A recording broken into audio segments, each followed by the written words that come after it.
Hello दोस्तों, आप सभी का मेरे इस यूट्यूब चैनल मंच स्टडी पॉइंट में स्वागत है।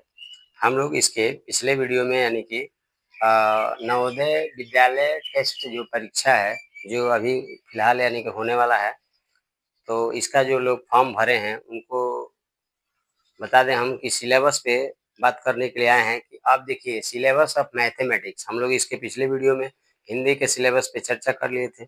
हिंदी का सिलेबस आप लोगों ने देखा ही है, एकदम छोटा सा था, एकदम आसान भी था।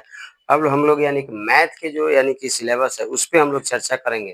तो मैथ का सिलेबस देखिए कोई ज़्यादा टॉप नहीं है। मैथ का अगर देखा जाए तो मैथ का सिलेबस जो पहला आता है वो क्वेश्चन कहाँ से पूछते हैं, तो संख्या और संख्या पद्धति इसका जो आता है पहला पहला जो इसका यानी कि चैप्टर आता है वो आता है संख्या और संख्या पद्धति और संख्या पद्धति। ठीक है, आप देखिए संख्या और संख्या पद्धति जो आपका पहला सिलेबस है, तो क्या आप बताइए कि आपने कभी संख्या और संख्या पद्धति के बारे में नहीं पढ़ा है? पढ़ाई है, सम संख्या, विषम संख्या और इवन जो पढ़ते हैं आप वही तो है। इसमें संख्या संख्या बता देना है। इसमें कुछ रोमन पूछ लेते हैं, रोमन अंक आपने नहीं पढ़ा है? पढ़ाई है। बचपन से जो चीजें यानी कि आप पढ़ते हुए आए हैं उसी के बारे में ये चीजें यानी कि थोड़ा सा और यानी कि हाई करके पूछता है, तो आप यानी कि आसानी से बता देंगे। दूसरा जो आता है वो आता है यानी कि भिन्नात्मक संख्या और भिन्नात्मक संख्या। दूसरा जो आता है सिलेबस में वो हमारा दूसरा चैप्टर आता है भिन्नात्मक संख्या। भिन्नात्मक संख्या, अभिन्नात्मक संख्या क्या होती है आप नहीं जानते हैं? भिन्नात्मक संख्याएं क्या होती हैं? अगर मान लिए कि आप तो देख लिए कि पहला जो आता है उसको यानी कि हम लोग क्या कहते हैं, संख्या और संख्या पद्धति। भिन्नात्मक संख्या में क्या आता है कि अगर मान लीजिए कि कोई संख्या दिया हुआ है, अगर संख्या इसमें क्या आएगा, संख्या आएगा तो कोई संख्या 2 होगा, 4 होगा, 6 होगा, ऐसा कुछ होगा, या ऐसा भी होगा 0.5 होगा, 0.5 होगा, 5 4 होगा, 0.10 होगा, कुछ ऐसा होगा। तो इसको हम लोग यानी कि दशमलव संख्या बोलते हैं, इसको हम लोग यानी कि संख्याएं बोलते हैं। अगर मान लीजिए कि यही संख्या को हम अगर a बटा b के रूप में लिख देते हैं, a बटा b के रूप में लिख देते हैं, यही तो हमारा क्या कहलाता है? भिन्नात्मक, भिन्न कहलाता है, भिन्न संख्या कहलाती है।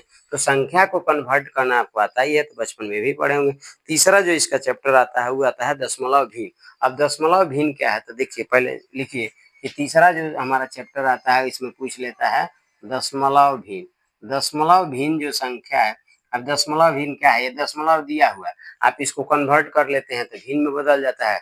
भिन्न दिया हुआ है, आप उसको यानी कि कन्वर्ट कर लेते हैं दशमलव में, तो दशमलव हो जाता है।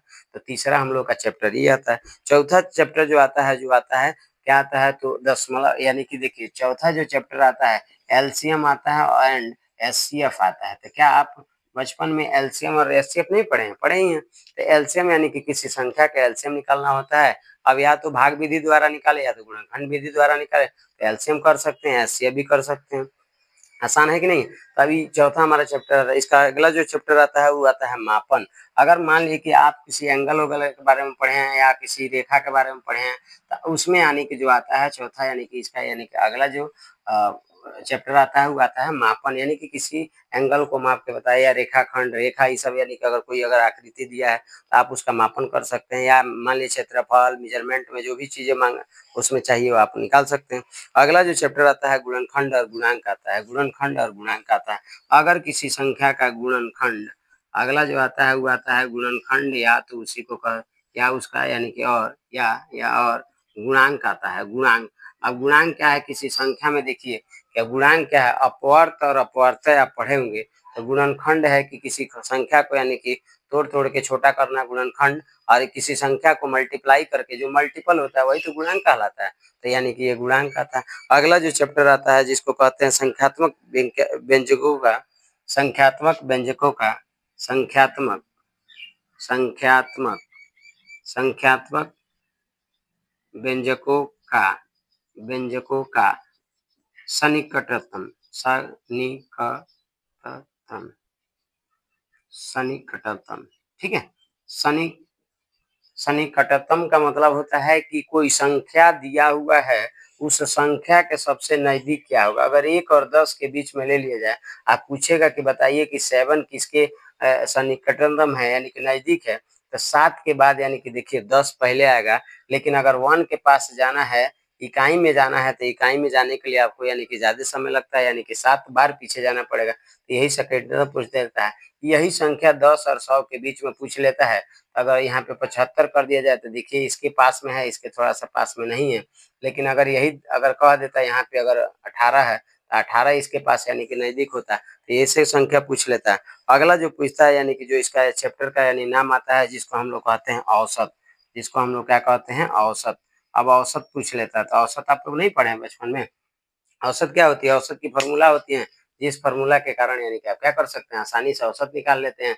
औसत क्या है कि टोटल संख्या दी गई रहती है, टोटल संख्याओं का यानी कि क्या करते हैं, योग बटा संख्याओं का यानी संख्या, तो आप उसके करके औसत निकाल लेते हैं। अगला जो संख्या आता है हमारा यानी कि अगला जो आता है चैप्टर, उसमें यानी कि पढ़ते हैं हम लोग यानी प्रतिशत। अब प्रतिशत देखिए एकदम आसान आता है, ऐसा कोई नहीं है कि भारी आता है। प्रतिशत आप जान लीजिए कि पहले सबसे पहले देखिए इतना दिन पढ़े हैं प्रतिशत का मान कितना होता है, तो प्रतिशत का मान यानी कि 100 होता है। प्रतिशत कभी भी निकाला जाता है तो आप 2% कभी-कभी लिखा रहता है यानी कि 2/100 हो जाता है, या कभी-कभी कहता है कि इतना का इतना प्रतिशत निकाल लेता है, प्रतिशत भी आसानी से पढ़ सकते हैं। तो ये जितना सारा टॉपिक आपको बताया जा रहा है, मतलब आपको हम ये बता रहे हैं सिलेबस इसलिए कि आप सिलेबस देखिए और सिलेबस के अनुसार जब आप पढ़ाई करेंगे तो आपका तैयारी बेहतर होगा। अगला जो आता है प्रतिशत के बाद जो आता है लाभ-हानि आता है। आप लाभ-हानि भी यानी बचपन में पढ़े होंगे कि लाभ-हानि भी क्या होता है। तो लाभ-हानि क्या है? लाभ हानि तभी होता है जब आप किसी चीज को, देखिए आता है लाभ और आता है हानि, लाभ और हानि। तो देखिए लाभ और हानि कैसे है कि अगर किसी वस्तु को आप खरीदते हैं तो क्रय मूल्य होता है, बेचते हैं तो विक्रय मूल्य होता है। अगर खरीदने के टाइम मान लीजिए आप 500 रुपये में खरीदे हैं और उसको 500 से बढ़ा करके बेचते हैं तो आपको लाभ होगा, वही तो लाभ हो गया। अगर आप खरीदे 500 में उसको घटा करके बेच रहे हैं तो वही आपको क्या हो जाता है, हानि हो जाता है। तो इसमें लाभ हानि कैसे निकालना है, कितनी में वस्तु खरीदी गई उसको क्या कहेंगे, कितना में बेचा गया उसको क्या कहेंगे, ये सब चीज इसमें पढ़ लेंगे। उसके बाद आता है थोड़ा सा आपने पढ़ा होगा बचपन में साधारण ब्याज। साधारण ब्याज यानी कि देखिए कि कोई व्यक्ति अगर आपसे कोई कुछ पैसा लेता है, साधारण ब्याज, साधारण ब्याज अगर देखिए ये भी कोई भारी नहीं होता है, एकदम आसान आता है। तो अगर मान लीजिए साधारण ब्याज क्या है कि अगर आप किसी व्यक्ति को कुछ पैसे देते हैं तो उस पैसे को अगर मान लीजिए किसी व्यक्ति को आप 500 रुपया दिए, 1 साल बाद वह व्यक्ति आपको 520 रुपये दे दिया। 1 साल बाद वह व्यक्ति 520 रुपये 20 रुपये जोड़ के दे दिया, तो इस जो 20 रुपये जो अधिक आपके पास आए इसी को हम क्या कहते हैं, ब्याज कहते हैं। मतलब आप कितना उसको मूलधन दिए थे 500 और 500 में 20 रुपये जोड़ के दे दिया तो आपका हो गया 520 रुपया, उसको हम लोग साधारण ब्याज कहते हैं। तो ऐसे भी क्वेश्चन आएंगे। अगला आता है एक एक नियम आता है कि एक एक नियम आता है, तो एक एक नियम में क्या होगा, एक एक नियम के अगर मान लीजिए कि किसी वस्तु का एक एक नियम, एक एक एक नियम, ठीक है, एक एक नियम जो आता है, एक एक नियम में भी कोई ज्यादा नहीं आता है। एक एक नियम का भी यानी सिंपल फंडा है, छोटा छोटा यानी कि एक्स कुछ दिया रहेगा, कुछ चर राशि कुछ अचर राशि दिए रहेंगे, उसमें से यानी कि चर राशि का वैल्यू निकालना रहेगा। अचर राशि चर राशि आप जानते हैं कि अगर मान लीजिए कि कोई एक्स एक्स वाई जेड अगर कोई वैल्यू दिया है तो इसको चर बोलते हैं। जो 1 2 3 4 में अगर 100 या इन्फिनिटिव तक जो मान दिया रहता है उसको यानी कि हम क्या बोलते हैं, अचर राशि बोलते हैं। तो इसके बाद से जो आता है दूरी आता है, समय आता है और गति आता है। कोई वस्तु अगर मान लिया कि दूरी तय करता है तो दूरी, ठीक है, दूरी, दूरी, गति, दूरी, गति और क्या आता है, दूरी, गति और समय। तो आप यानी कि जानते हैं कि कोई बस अगर कोई गाड़ी है चल रही है तो कुछ दूरी तय करेगा, कुछ गति होगा, उसका कुछ समय होगा, ये भी निकालना हम आपको बताएंगे। बस हम आपको यह बता रहे हैं कि सिलेबस में इसमें आता क्या है, तो ये भी चैप्टर आता है। अगला जो आता है यानी कि वर्गमूल आता है, घनमूल आता है। तो आप जानते नहीं, आप बचपन में वर्गमूल और घनमूल नहीं पढ़े हैं, तो वर्गमूल पढ़े हैं और क्या पढ़े हैं, घनमूल पढ़े हैं। तो वर्गमूल और घनमूल जो होता है वो क्या होता है कि अगर मान लीजिए 2 का स्क्वायर करें तो 2 का स्क्वायर क्या होता है, 4 होता है, तब वर्ग हो गया। और 3 का अगर क्यूब कर दे तो 3 3 9 3 27, ये क्या हो गया, घन हो गया। यानी तो घन, घनमूल, वर्ग, वर्गमूल यानी कि सारा चीज आपको इसमें पढ़ाया जाएगा। अगला जो आता है यानी कि अनुपात और समानुपात आता है। तो इसमें क्या होता है कि अनुपात भी आता है और समानुपात आता है। तो इसका ला यानी कि अगला यानी कि जो चैप्टर आता है वह क्या आता है, अनुपात आता है, अनुपात, अनुपात और यानी कि समानुपात आता है, समानुपात, ठीक है। तो अनुपात और समानुपात भी हम लोग देखेंगे इसमें। अगला जो चैप्टर आएगा अनुपात समानुपात के बाद आता है संख्या श्रेणी। अब देखिए संख्या श्रेणी कहा जाए तो संख्या श्रेणी एक तरह से देखा जाए तो हमारी यानी कि मानसिक योग्यता से, यानी कि जो रीजनिंग का चैप्टर होता है ना, रीजनिंग का जो चैप्टर चैप्टर होता है, रीजनिंग का जो चैप्टर होता है, रीजनिंग का चैप्टर नंबर नंबर श्रेणी यानी कि नंबर श्रृंखला जो होता है उसका यानी कि आता है कि संख्या श्रेणी में क्या आएगा कि आपको जैसे 2 दिया रहेगा, यहाँ डैश दिया रहेगा, यहाँ 6 दिया रहेगा, 8 दिया रहेगा। कहने का मतलब है कि संख्या बढ़ रही है, तो कितना से बढ़ रही है? देखिए 6 के बाद 8 हुआ है, तो 2 के बाद क्या होगा? 4 होगा, यानी कि संख्या श्रेणी में ही आता है। अगला जो आपका आता है वो आता है यानी कि क्षेत्रफल, परिमाप और आयतन। क्षेत्रफल, परिमाप और आयतन आप जानते हैं कि अगला जो इसका चैप्टर आएगा वो क्या आएगा? क्षेत्रफल आएगा, परिमाप आएगा, परिमाप आएगा और क्या आएगा? आयतन आएगा। तो किसी वस्तु का मान लीजिए कि आप क्षेत्रफल, परिमाप और आयतन भी निकाल सकते हैं। अगला जो चैप्टर आता है इसमें वो जो आता है ज्यामिति आता है सबसे, यानी कि अगला जो चैप्टर आएगा उसमें आएगा ज्यामिति।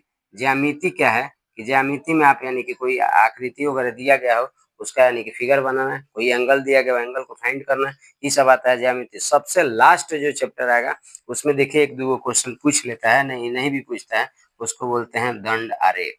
क्या बोलते हैं? दंड आरेख। तो देखिए आपका चैप्टर कितना रहा? 1 2 3 4 5 6 7 8 9 10 11 12 13 14 15 16 17 18 19, यानी कि मैथ के 19 को ऐसे चैप्टर हैं।